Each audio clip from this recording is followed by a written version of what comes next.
এই পশ্চিম বাংলায় কংগ্রেস শাসন হয়েছে, সিপিএম 34 বছর শাসন করেছে, তৃণমূল 15 বছর শাসন করেছে। সবারই একটাই প্রচেষ্টা ছিল, পশ্চিমবঙ্গের জন্মদিনকে লুকিয়ে রাখো, মানুষের স্মৃতিতে আসতে দিও না। শ্যামাপ্রসাদ মুখার্জিকে কোনোভাবেই প্রচারের আলোয় আসতে দেওয়া যাবে না। কিন্তু গীতাতে ভগবান শ্রীকৃষ্ণ এ কথাই বলেছিলেন, সত্যকে কিছু সময়ের জন্য আড়াল করা যায়, কিন্তু চিরস্থায়ী বা চিরদিনের জন্য সত্যকে আড়াল করা যায় না। সত্য সবকিছু ফুঁড়ে বেরিয়ে আসবেই। আজকে দেখুন, সেই সত্য সবকিছুকে ভেদ করে প্রকাশ্যে চলে এসছে। আজ বিজেপি সরকারের প্রথম পশ্চিমবঙ্গ দিবস পালন হচ্ছে। কেন এটা করছে ওরা? এটার পেছনে একটাই কারণ, যে পশ্চিমবঙ্গ সৃষ্টির সাথে দেশ ভাগের কোন কংগ্রেস আর বামেদের বিশ্বাসঘাতকতার ইতিহাস লুকিয়ে আছে।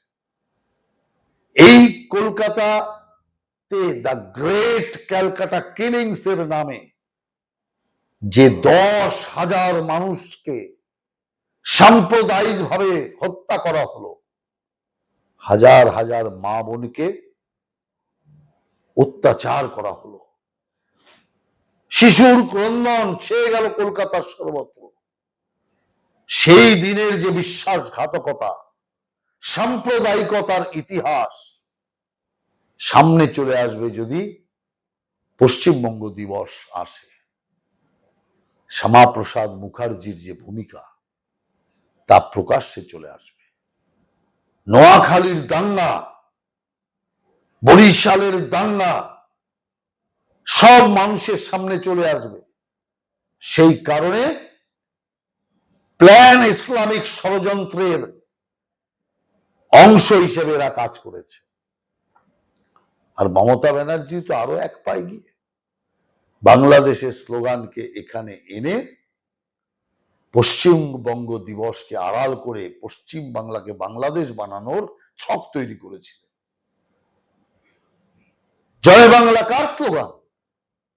এ তো বাংলাদেশের স্লোগান, মুজিবুর রহমানের স্লোগান। তাকে এখানে এনে ওর মুসলমান প্রভুদের এই সিগন্যাল দিচ্ছিলেন যে এখন স্লোগান নিয়ে গেছি, আগামী দিন বাংলাদেশটাকেই পশ্চিম বাংলায় আনব। অতএব সব ষড়যন্ত্র শেষ হয়ে গিয়েছে। পশ্চিমবঙ্গ দিবস মানুষের সামনে এসছে। আর সবচেয়ে বড় আনন্দের দিন আজকে, যে সারা দেশ জুড়ে পশ্চিমবঙ্গ দিবস পালন হচ্ছে। বাংলার নাম সারা দেশের বিধানসভায়, সারা দেশের রাজ্য ভবনে, সব জায়গাতে পালিত হচ্ছে। আর আরো আনন্দের বিষয়, ভারতের প্রধানমন্ত্রী নরেন্দ্র দামোদর দাস মোদী স্বয়ং আসছেন এই পশ্চিমবঙ্গ দিবস পালন করতে আজকে তারকেশ্বরে।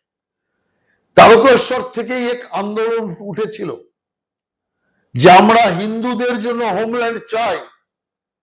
আর সেই আন্দোলনের স্বীকৃতি এই 20 জুন ব্রিটিশ সরকার দিতে বাধ্য হয়েছিলেন শ্যামাপ্রসাদ মুখার্জির নেতৃত্বে।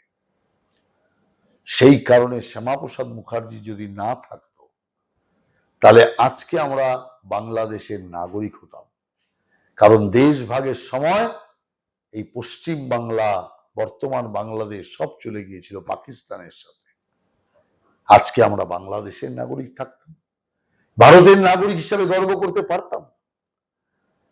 অতএব এরা দেশ বিরোধী শক্তি, এরা সত্যকে আড়াল করার চেষ্টা করেছে, নিজেদের কুকর্মকে আড়াল করার চেষ্টা করেছে, কিন্তু শেষ রক্ষা হয়নি।